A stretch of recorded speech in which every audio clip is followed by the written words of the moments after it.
I was Kroenke out. Now, have you noticed I haven't said nothing about Kroenke? If anything, if you saw my Twitter today, yeah, I was bigging the Kroenkes up. Yeah. The reason why I haven't said fuck all about Kroenke since that protest last year, yeah, because I said it on the stream. I don't mind if Kroenke stay, as long as they show they've got ambition in the club. Because if they don't show they got ambition and they just want to use us like how Glazers are basically using Man United as just a money scheme, which obviously most teams are anyway. But then sell us. But if I already said it, if Josh Kroenke actually says, do you know what, I'm gonna take this serious, because I've never expected Stan to do that. But with Josh, I was always like, my always one little hope was on Josh Kroenke. Yeah, and I always said if he was to take a couple years out and actually properly process football itself, process the club and the history of the club and what it means, and actually start taking our club properly serious, like he doesn't want to see us just competing for top four. He actually does want to see us succeed. Yeah, then I'll back the Kroenkes, because it's not like the Kroenkes don't have the money. We don't need that oil money because the Kroenkes can easily invest in that. You know what? The Kroenkes are not going nowhere. It's just them showing the ambition in us in the club. That's all I wanted. By the way, just to let you know, the Kroenkes are not going nowhere. They released a statement saying they have no plans to put Arsenal for sale a couple of years ago in the fans forum after the Super League, right? So that still stands to this day. They're not planning on selling the club. Well, that's when I was going on about, look, I wouldn't mind them staying if they showed the interest, it looks like Josh Kroenke has. I'm gonna say this. I've changed my stance on the Kroenkes personally. I've changed my stance on the Kroenkes. As long as they look like they're running things the right way and performances on the pitch are improving and they're backing the club financially, that is what I want to see. I'm not saying they've had my full support, and if we can get more ambitious owners, I'll still get it. But at this moment in time, I'm not on their neck like I used to be, because there's no need to be. You can't but there's a huge asterisk that I need to put in this as well. If no signings are made in January, it's not the end of the world, because what people need to understand is what is the actual plan that's going forward. We're not going to go get plan Bs and plan Cs just because we're panicking. And that's one of the biggest things I think fans need to get into their heads. The Kroenkes, if the right targets are out there, January will be a spending month. But if we can't, I feel like as well, yeah, it won't happen. Christian, I feel like as well, quickly ago. I feel like as well. Cam, please. No. Just to back up the Goon of Souls. This is literally just to back up. Literally, I'm just going to read this comment, then you can say what you got to say. Oh, yeah, go on. I don't want KSC to sell. They're spending bank, and KC is winning everything he touches right now. So he's won in lacrosse, he's won in the Super Bowl, he's won in the NFL, and in the NHL. The only thing that's missing is the NBA and with Arsenal. But yeah, no, just about what Gunnar Solskjaer. I think if you revert back to last January, yeah, I think I'm not just speaking on myself.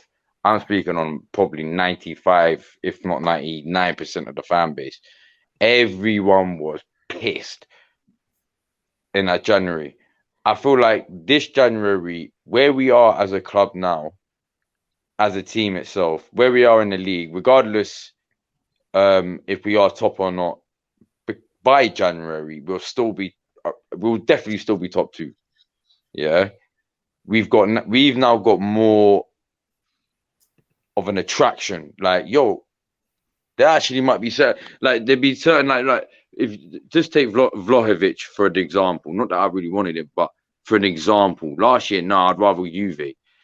If you now go skip a year, yeah, I bet he's now saying, "Fam, I wish I went to Arsenal."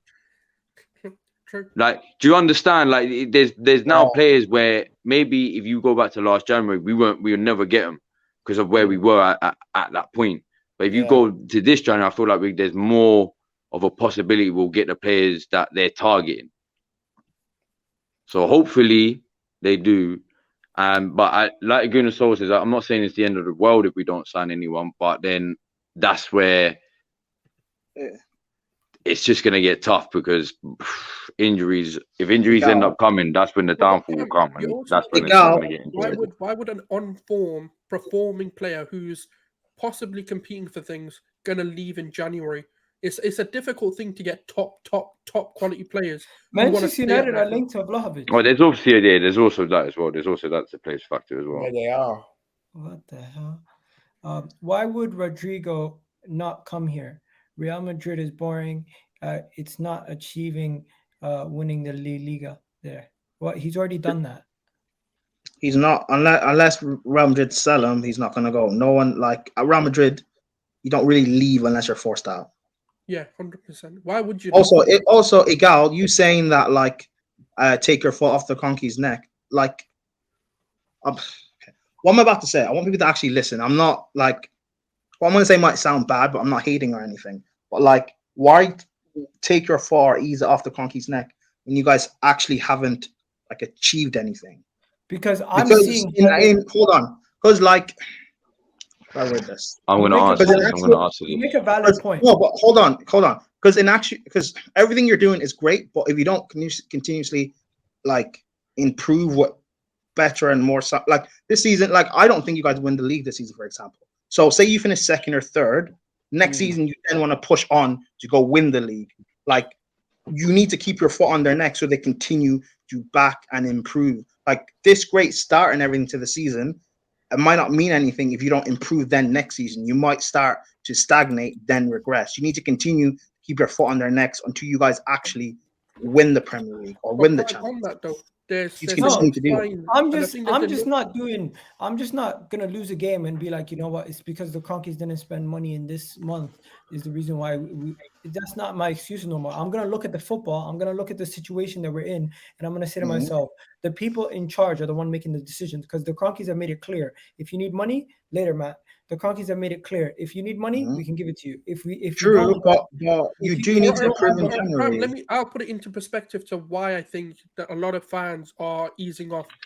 You got to look at from 2018 the decisions that they especially a lot of the older fans. Prime. I'm going to speak up the Guna. Like if you look at Tommy and M, I'm going to take you guys out. If you look at the Raul Saneni, the Sven Mislintat situation, they sacked them despite the fan base being angry at them. Even if you look at sort of the signings that we're making. They've gone against a lot of the fans or Gunners because Cam, why don't you come on camera, bro?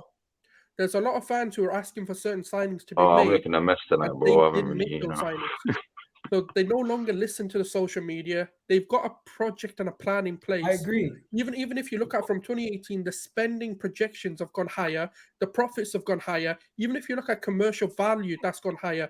I know that a lot of that is benefiting them, but that's going back into the club, a lot of it, because 2 seasons now, even if you look at net, we're spending 120 plus million over the last sort of 2 to 3 seasons. So the thing is, there's no point being angry at them because they're making all the right noises and they're making all the right moves. I know how great you guys are doing. They're doing now, and I'm not saying you guys should continue to be angry, but to say it's okay to kind of take your foot off the gas. Like at least for me anyway, I think that's kind of wrong because you need to you need to kind of wait until you guys like do it or you're supposed to do it. No, do what it is, Prime. I remember so clearly when the news actually broke out, when it first broke out about Kroenkes and what's my man's name? Usmanov. But I remember I was in the school library reading about it. Like in my school library reading about it. I remember all of it. Huh? Yo, 1 second, Cam. There's somebody in the comments calling me out. I need to make sure they understand my stance. Yes, we need reinforcements in January, right? Yes, we need to improve the squad 110%. And if we're in a position to improve and get something over the line, I've seen that the Kroenkes are willing to do that in other sports. So if they don't do that with this sport, I'm definitely going to be upset. But I generally don't believe this year is the time scale for us to be winning a major trophy like the Premier League. Maybe this not. This might be the year for us to win the Europa League. No, but not the Premier League. Can I finish what I'm saying, Prime? Hold on, Prime. Let me finish what I'm saying. I have something on that, Egal. Wait, hold on. I have something. But you say that. Please. I'll forget. Wait, 1 second, quickly. How many points did you finish off of fourth last season? Was it 3, 4? 1 point. If you guys had got someone last season, maybe got a striker or something, even if it's a backup level striker, then we wouldn't have Jesus. That might have been but a backup level. The only player we were going to get was Arthur Melo, and look at how that worked out at Liverpool. Okay, cool. But my point is, bringing in someone would have been the difference between you getting top 4. It depends who you bring in. If we brought in Arthur Melo, we would be in the same position. Obviously not Arthur Melo. I mean a player of quality. No. If there was someone available, the plan is the plan. This is what they're now doing. The plan is their plan. If they can't get what their plan is, they just won't sign anyone, and that's how I prefer it. Because now, Right, basically, if we go and buy, let's say, that backup striker, whatever, right, then the chances are going forward, they may not go get that Jesus. They may not go get Zinchenko. They may have not gone and got the players that we're now seeing that have pushed us up even more than that backup striker in January would have. Prime, let me just say it like this, yeah. When the Kroenkes first actually took majority sharehold, before they took over as an actual main owner, when they took majority sharehold of like 60% or 61%, whatever it was, yeah, they weren't really pumping any of their money into the club like that. They weren't really giving us nothing. They were basically just telling us you can only spend what you make. Hence why for years we were only buying these mediocre players, and you get what I'm saying? That's why our frustrations came with the Kroenke, because it's like, bruv, either take us over and spend or just fucking sell us. Don't take us over at all. Can I show you something though? Like that. And then now, hold on quickly. Let me just quickly finish. But now in the last, 2-3 years, you can't sit there and say, oh, the Kroenkes ain't spent. Because like Gunnar Solskjaer says, bro, we spent nearly like 300-400 mil in the last. I haven't said they haven't spent. And I know obviously they have. But that's why now. But when you're saying why have you taken it off the neck, is because now they've actually shown us that they've shown that woman. They've shown us that they do have ambition. Hopefully, anyway. Just land this. Yeah, sorry, bro. Kroenkes went down to the change room to celebrate with the players in the victory yesterday against Chelsea, right? Top to bottom of the club right now. I've never been more together. You can see from the fans, the players, and even the owners are more connected than ever. I've never seen. This is Josh Kroenke's only. Like, because Stan gave Josh Kroenke Arsenal basically, innit? Yeah. And my point is, so Josh wants to prove to his dad, like, yo, not only am I gonna make this team successful, but it's gonna be mad.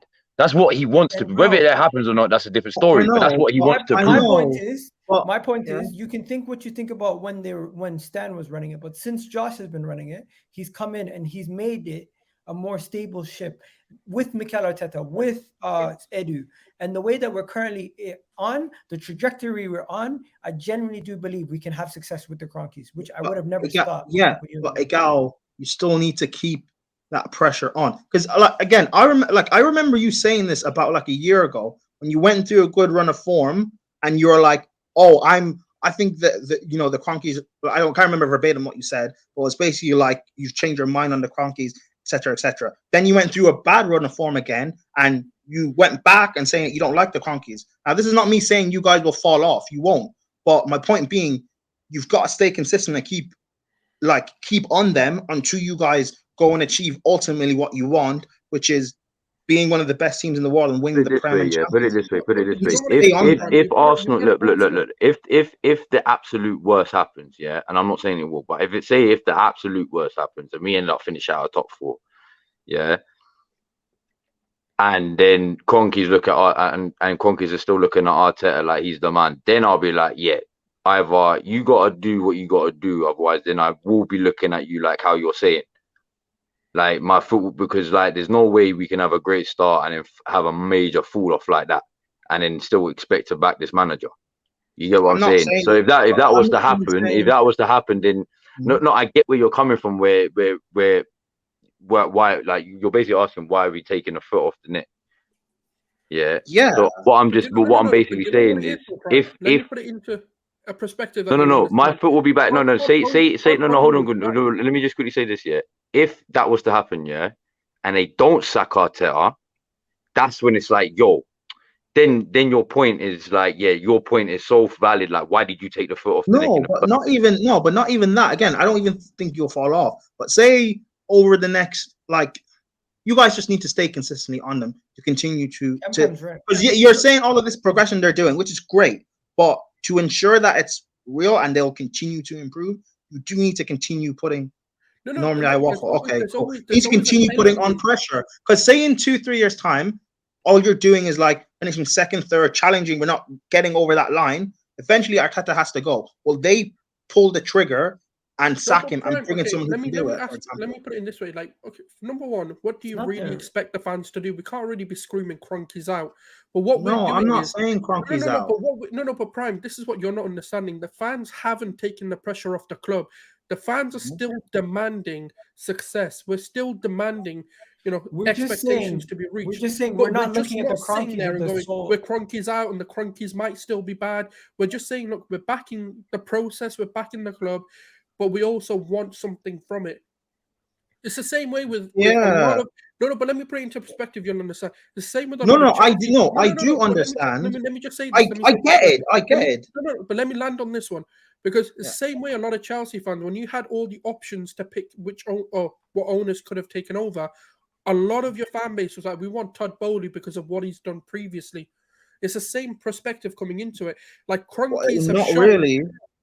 People said they wanted.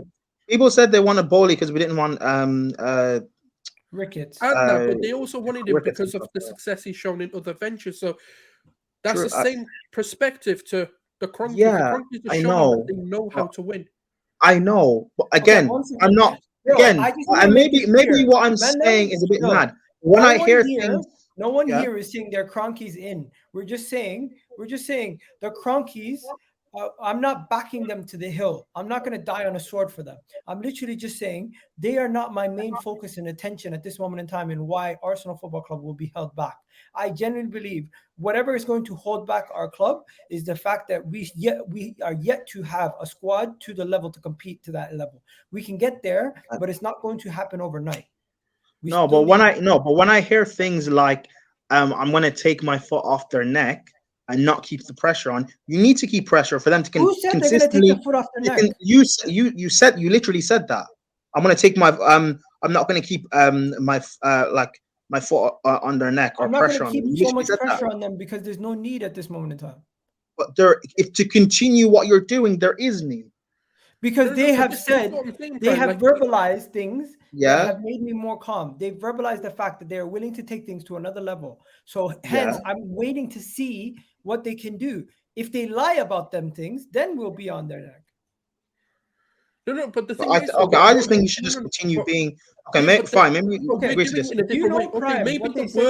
the wording Egal used in terms of taking the foot off their necks or whatever is probably not the way to say it, but what we're saying is we're not putting the pressure like we have because it's a bit stupid to do that because we're not going to now start protesting Kroenkes out because no one said protest. I don't expect you to protest now. That's what I'm saying. There's still pressure, but it's not as verbal because it doesn't need to be. But we're still expecting things. Like Cam said, if the worst case scenario, let's just say, happened where we did drop out of the top four and we didn't really do what we should be doing at this point, then of course, we're going to start saying Kroenkes out. But if they then keep Arteta and they still keep saying... But no, the pressure shouldn't be... But the pressure is there to say, look, you need to look at this. Prime. Top four is a more. A lot of people in the comments are saying they agree with Prime and Prime is right. I'm not saying Prime is wrong. I'm just saying what he's saying and what I'm saying, they're not too different. What he's saying is you should keep pressure on them forever, continue to put pressure on them. I'm saying the only reason why I don't think they're the main issue. Before, we used to say that Kroenkes were the things that are holding back Arsenal. When they're saying things like this, and they've informed the club that they're trying to take advantage of the situation and reinforce in the squad in January, and we'll try to compete until the end. These are the kind of things I want to hear. These are the kind of things. But talk is cheap. Talk doesn't mean anything. I agree. You need to continue to do it. And you're talking about the Bowley thing. Like for me at Chelsea, like Bowley said a lot of nice words. But it's encouraging words. No, it's not. Not because talk doesn't mean anything. You still need to deliver. And I'm only one person, so are they not delivering? Hold on. I am on Bowley to try and rebuild basically the club, because the way we've been run lately, it's the past almost decade is awful. We build the club, we build a team, and get us to a point. But the thing is, I'm going to be on him consistently to be able to do that. I'm not going to wait 5 years, 4 years, or whatever until we haven't done it and then be on him. No, we're still on the club. I think what you've done is you've misinterpreted what you said. No, I haven't. I've listened. No, I've listened to it. I've listened to someone say. I've listened. No, I've listened to Egal say, take my foot off his neck. Yeah, that's okay. Maybe the word, like I said, the wording, maybe isn't what you've understood. Okay. But what we're saying to you is this: the pressure that we had on them is no longer the same level of pressure we've had on, like we're putting on them. But what we're saying is we're still demanding something. Like our expectation is top 4 this season.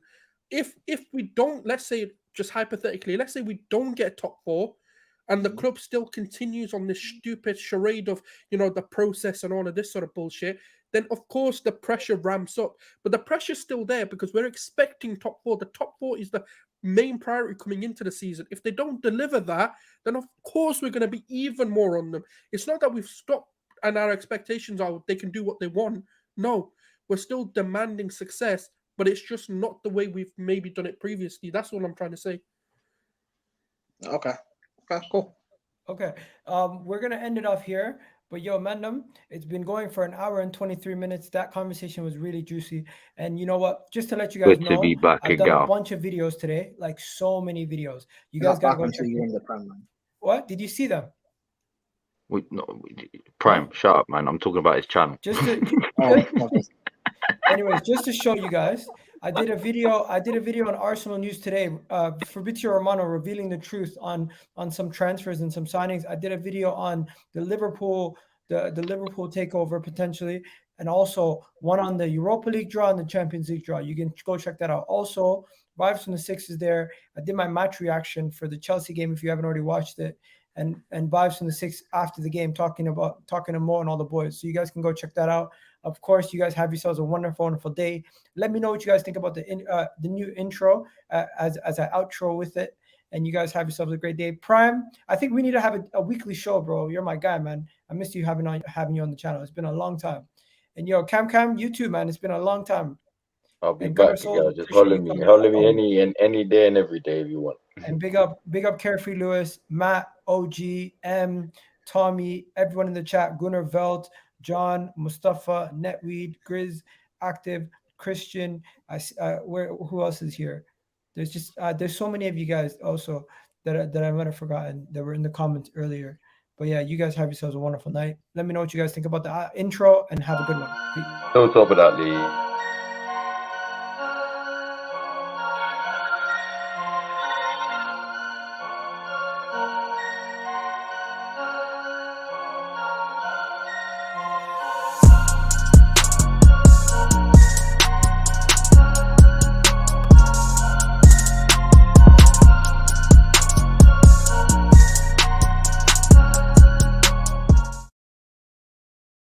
You can watch the full video right now on Egal Talks Football. Click the link.